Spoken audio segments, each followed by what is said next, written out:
Pluto has just moved into a new gate, and it only happens every 3 years, so it's always a big deal. But this one in particular is very significant because Pluto's about regaining your power, and Gate 41 is the gate of new beginnings. Hi, I'm Kim Gould. I've been writing and sharing about human design since 2004 and helping people like you make the connection between your own personal emergence and collective global shifts. Towards the end of this video, I'm going to let you know about the Centaurs and dwarf planets that are traveling with Pluto and the galactic significance of Pluto's time in Gate 41. But let's start by looking at the root center. Pluto's been moving through the root center since 2010 when it first went into Gate 58. Then it went to 38, 54, popped up to the head center, Gate 61, for a bit of transformation of our inner truth, then came back to Gate 60, and now in February 2025 it's moving from Gate 60 into Gate 41. It's going to go back into Gate 60 between August 2025 and December 2025. But after that, it won't go back into the 60, it's going to stay in 41 from then on. Pluto's movement through the root center is a deep process of taking back ownership of our Kundalini energy and how we express it, how we bring things into form. The root center is the densest of our spiritual layers. In the Hindu chakra system, it carries the quality of fear, but also vitality, trust, security, and complete soul birth. The root center is the most feminine of the 9 centers. In both the chakra system and the Kabbalah, it's home of the divine feminine. In the Kabbalah, it's the Shekinah, Malkuth, the place where we receive the incoming energies from all the other centers in the body graph. As the energy moves down from the head center through all the other centers, inspired by Source, it reaches the root center and seeks to take that inspiration and make it real. Because of the trauma-based culture that we live in, blockages tend to form in the root center where our Kundalini can't escape. Pluto's movement through the root center since 2010 is healing those blockages and helping us return to a state of personal creative power. I've popped a link to an article underneath about the way Pluto's moving through the root center if you want to know more about that. Depending on how your definition is structured, but generally speaking, the channels between the root and the spleen center bring a deep impulse to physically engage with life based on your instincts and intuition, and they're all about moving your body. There's that root pressure to take action for survival and flourishing, and it's the joy of movement. Pluto is only going to affect one channel between the root and the sacral center, the central channel called mutation, and it's an individual channel that takes the unlimited potential of the quantum void, which is Gate 3, and manifests it according to your unique individual way of perceiving the order in chaos. Pluto's time in Gate 60 from 2022 till the end of this year, 2025, in this gate of limitations, began a process of transforming our reliance on external limitations and rules. That idea of limitations we've externalized and said someone else is going to tell me what the limitations are. But what Pluto's saying is, I'm teaching you how to regain your personal power. I'm teaching you how to connect with that natural flow of Kundalini that's moving with the pulse of life to manifest mutative new outcomes. The channels from the root center to the solar plexus center carry an impulse, that's the root center, to engage in experiences that bring emotional connection with both spirit and other people, wisdom and creative expression through our lived experiences. We are building connections through our emotional experiences and developing wisdom. So let's have a look at Gate 41. It's known as the gate of decrease, and it's about decrease and emptiness. When we allow ourselves to become empty, we can feel what comes next. Out of that emptiness, our desire moves us through the root center pressure or impulse into the next emotional experience. And in our lived experience, we take those ideals, those fantasies, imaginative and creative visions, and we make them real. When we come to the end of a cycle of human evolutionary experience, which is where we are now, we need to simplify our own lives so that we can get the clarity and stability to take us into the next cycle. So as I said, gate 41 is called decrease, which is a strange name for a gate that's supposed to be about new beginnings. But the reason it's called this is because it talks about the process of getting rid of or decreasing what we don't want to take forward with us. We're getting rid of anything that's getting in the way of us seeing how we bring forth new life. Imagine going on holidays and pulling out your suitcase and still having all your things from your last holiday and just trying to pack on top of that. It's saying you need to take out of that suitcase anything you don't need in order to go on your next trip. Or, for example, it might mean that you take a job that earns you less money but gives you more time with your family. So you're making choices here. It's almost as if you have less, but you also have more. Remember, this gate flows on from gate 60, the gate of limitations, where we're tuning into our more conscious awareness of how life is guiding us through natural limitations, rather than ignoring our own knowing and trying to follow external rules. There are limitations here that aren't supporting us. Pluto's breaking down our belief that these will keep us safe and help us to flourish, and instead it's helping us to really feel into that energy that says, this is where my energy wants to flow, and these are the things that I want to take with me. Gate 41 connects to gate 30, which is the gate of clarity. Inner clarity only comes when we live simply. It brings inner stability. We could say it brings emotional clarity, and that gives us a certain kind of stability and patience as well. We're able to grasp the meaning of events in a whole different kind of way, and that brings nourishing new insights, which of course we need right now. Another quality of gate 41 is emptiness. We can't have simplicity if we have a fear of emptiness. We can't pack for our next holiday if we're too afraid to take the things from our last holiday out of our suitcase. In gate 41, that might be a fear of our own emotions. It could be a fear of our own desires and hungers. We can't begin something new unless we've emptied ourselves of all of the unused material from the previous emotional cycles. And that might mean going back and probably spending a lot of time while Pluto's in gate 41 remembering things so that we can put them to rest in a sense. We can expect that between now and 2029, when Pluto finally leaves gate 41, it will have us finding all the fragments of half-completed experiences and all of the places where we haven't gathered our own wisdom to ourselves on our own terms. And it's important during that time to become comfortable with sitting in a place of emptiness rather than rushing to the next thing. We want to have the patience to wait to see what naturally arises from that emptiness. At the completion of a cycle of human experiential evolution, which, as I said, is where we are now, everything seems complicated because we've still got the old and the new is already beginning. In gate 41, we have a desire for clarity in gate 30 and a need to tie up loose ends, to purge, to empty our wardrobes, to change our diets, to leave old friends and lovers behind, maybe to move from one part of the country to the other, to find a different way to make the money that we used to live. There's a whole new level of complexity available to us, but we'll find that we need less of those things that we thought were kind of normal in the old cycle in order to have a good life in the new. This is a new level of the way in which reality is ordered in our lives. We have to limit what we engage with so that we can find stability, sort through what's old and what's new, what brings us joy. And we need time to allow a larger perspective and the patience to allow things to take their time naturally. Gate 41 is also the gate of fantasy and imagination.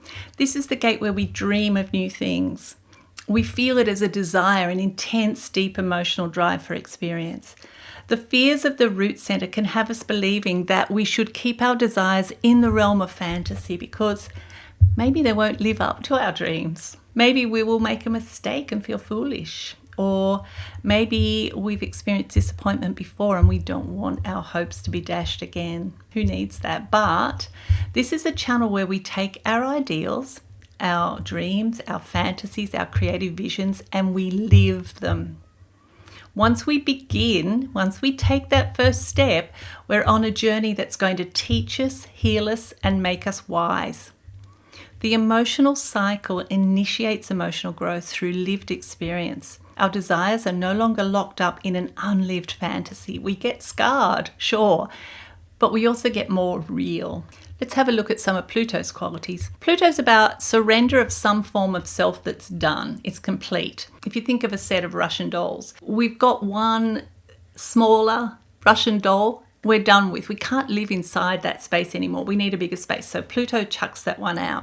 We've got a new version of ourselves that's more able to make our efforts count towards a new and better, higher collective purpose. Pluto is always linked to breaking open the ego container to allow you to engage with a higher level of collective purpose. Pluto lets us see what was previously taboo or outside of what we were allowed to know. Pluto starting a new cycle here in Gate 41 is likely to make available to us a whole lot of ways of looking at the world that we might have known but hadn't really embraced and integrated before. Pluto also draws us away from what's safe and comfortable and breaks down our existing stories and beliefs and replaces them with new ones. That can be uncomfortable. Pluto is slow. It can take a decade after it leaves a gate for us to really integrate its meaning and understand what that experience was all about.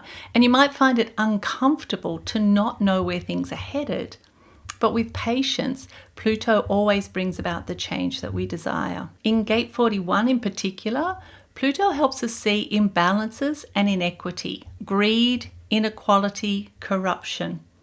The hexagram in the I Ching talks about those above should serve those below. It goes on to say, when rulers impoverish people to enrich themselves, it makes the foundation of society weak. When Pluto is transiting in a gate on the collective level, it's showing us things that previously were hidden, that we weren't allowed to see, even if we had some sense of them. So that's the taboo. We're allowed to actually say, hang on, you're enriching yourself and impoverishing other people. For change to happen, we have to work on our own lives. We have to find the imbalances where we are doing too much, giving and not receiving in particular, or where we're trying to hold on to things that make other parts of us impoverished. We have to let go of what we can and take time to dream of what's possible instead. Pluto releases energy that's locked up in old forms, in the old cycle, and it comes free as Pluto breaks down everything that's imprisoned it. So as we move through our discomfort and let things go, we find that almost like it's a magic trick, we have more energy, we have more of ourselves available to us.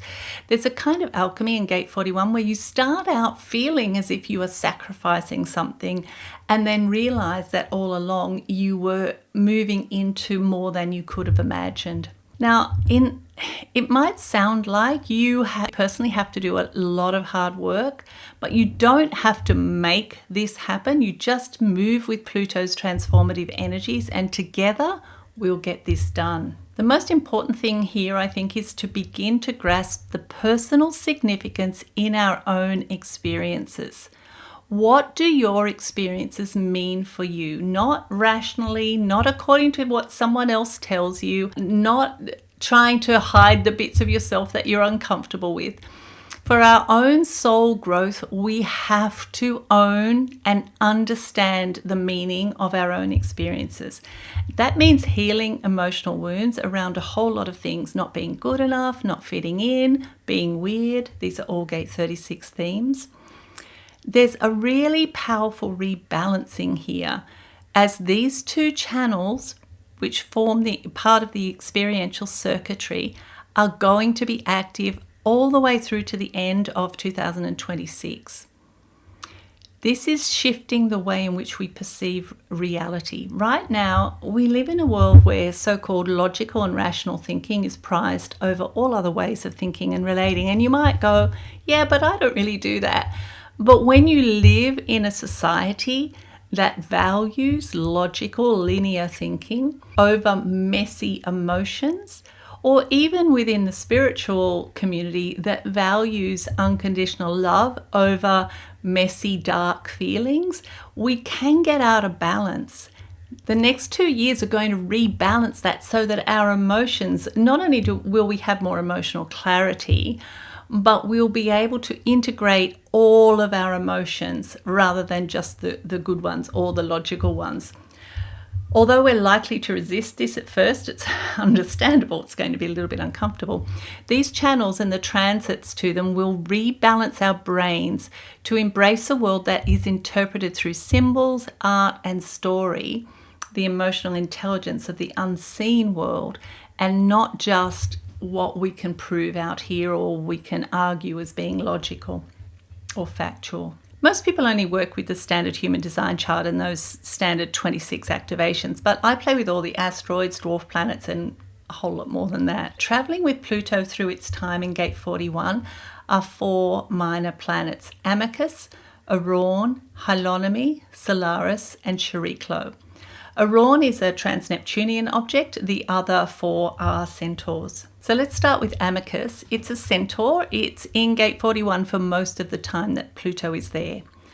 Amycus is about finding your personal power to say, this far and no further. I won't tolerate this situation anymore, and I'm here to take action for change rather than wait around hoping that things will change without my engagement. All centaurs are about healing, and the healing that Amycus brings is to engage you in the change rather than holding back. And like the frog in the gradually boiling water, just getting used to things being worse and worse, you suddenly wake up and say, no, I can't do this anymore. I have to take action to create change. Arawn, as I said, a trans-Neptunian object, also known as a minor planet, orbiting out past Pluto. And like Amycus, Arawn will be in Gate 41 for most of Pluto's time there. Arawn is a Welsh god of the underworld and winter. He was originally Lord of Winter, waiting through the dark for the sun to return. But when Christianity arrived in Wales, he became the Lord of the Damned, which is a really common theme, that the darkness, which was equated with the feminine, also anything that involves cyclical growth rather than no downtime at all. No one's allowed to sleep. You have to work 24/7. Once Christianity arrived anywhere in the world, those things were associated with the devil. Arawn reminds us that moving through change is a magical alchemical process that involves taking time in your own dark places, that fecund creative potential of your own life. Arawn also reminds us that it is in engaging with constant change that you discover who you really are. If you keep yourself stuck in this moment, you will never discover who you are here to become in this lifetime. Hylonome is also a centaur, and she moves into Gate 41 in April 2026. So it will be there for the second part of Pluto's transit in Gate 41. Hylonome is helpful in those times when we lose hope. She helps us avoid giving up, being overcome by despair, and she leads us to take real action that comes from love and devotion for others. She's been traveling close to Pluto right through all of 2024 and will continue to do so until the early 2030s. So her message, when loss overcomes hope, Hylonome leads us to healing. She will be around doing that for the next 6 to 8 years. Cyllarus, another centaur, always paired with Hylonome, because in the mythology, Hylonome and Cyllarus were lovers and both warriors. Cyllarus was the male warrior. He was killed in battle, and this explains Hylonome's connection with grief. Cyllarus needs to be reborn to find new purpose, to repartner with the potential of the feminine. Cyllarus is in Gate 31 at the moment, traveling astrologically opposite Hylonome and Pluto. So these are complementary gates, Gate 31 and Gate 41. Pluto's been working to reunite these lover warriors for the last few years. And on an archetypal level, we can see the way in which the relationship between not just men and women, but also what constitutes a man, what constitutes a woman, what constitutes masculinity, what constitutes femininity. These questions have been really up. And now that Pluto's in gate 41, you'll see that discussion, that exploration will continue. Right now we see the negative side of Cyllarus, the self-absorbed diva, the death-worshipping, so isolated from the feminine that they're actively working to prevent a new cycle of birth, worshipping death in a sense more than life. I think a lot of the Cyllarus energy is tied up with this push for AI, this idea that we can leave the planet. And there's so much that I could say about this. I think it's important that we don't think about this in terms of gender wars, but we look inside ourselves to see the ways in which we are afraid of the feminine archetype, or that we keep ourselves isolated from that. And part of that is about embracing the cyclical energy, allowing ourselves to be in the unknown, facing our own sense of loss and abandonment, and the way that we might resist change. Chariklo, also a centaur, the feminine counterpart to Chiron. So where Chiron heals the past, Chariklo heals the future.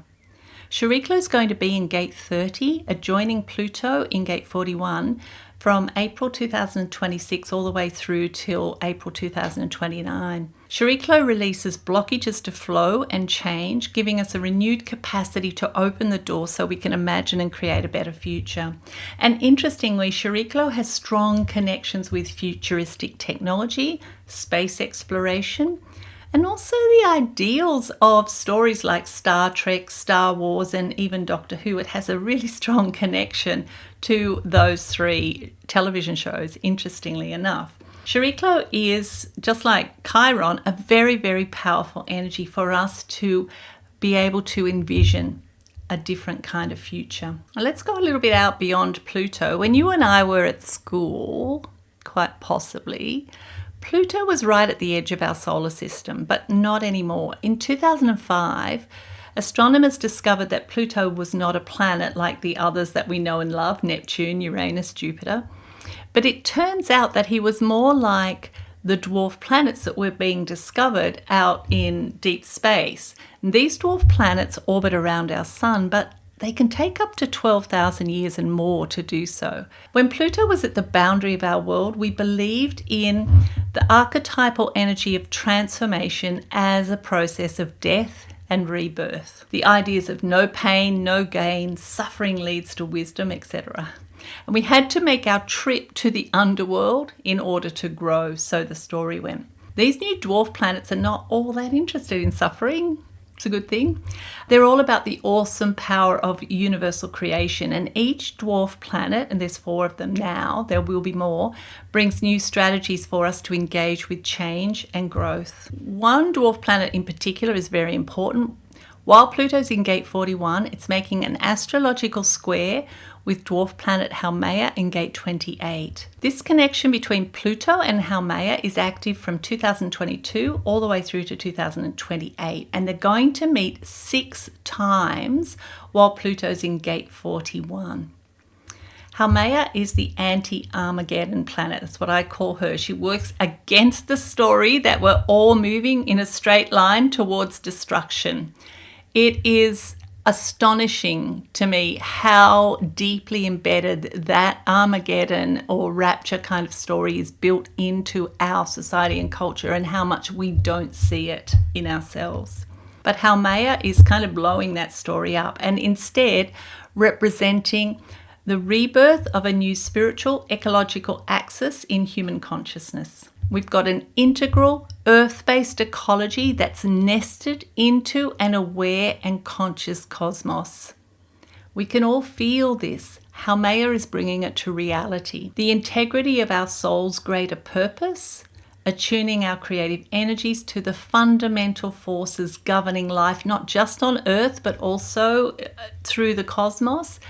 This is Haumea's place. This is what she's doing. And like Pluto, she's here to destroy anything that's not sustainable and then to rebuild it. Pluto and Haumea are not mucking around. While Pluto is in gate 41, Haumea's energy is very much focused on letting go of what isn't working and focusing on creating the foundation for where we go next. So I can't promise an easy time while Pluto's in gate 41, and I'm sure you weren't expecting that anyway, but you and I were born for these times. Working with Pluto takes grit, determination, and the courage to be outside of your comfort zone. Constantly questioning what can be relegated to the past and what we want to create in its place. So I think, if nothing else, it should be very interesting, and I'm looking forward to doing the journey with you. Thanks. I'll see you soon.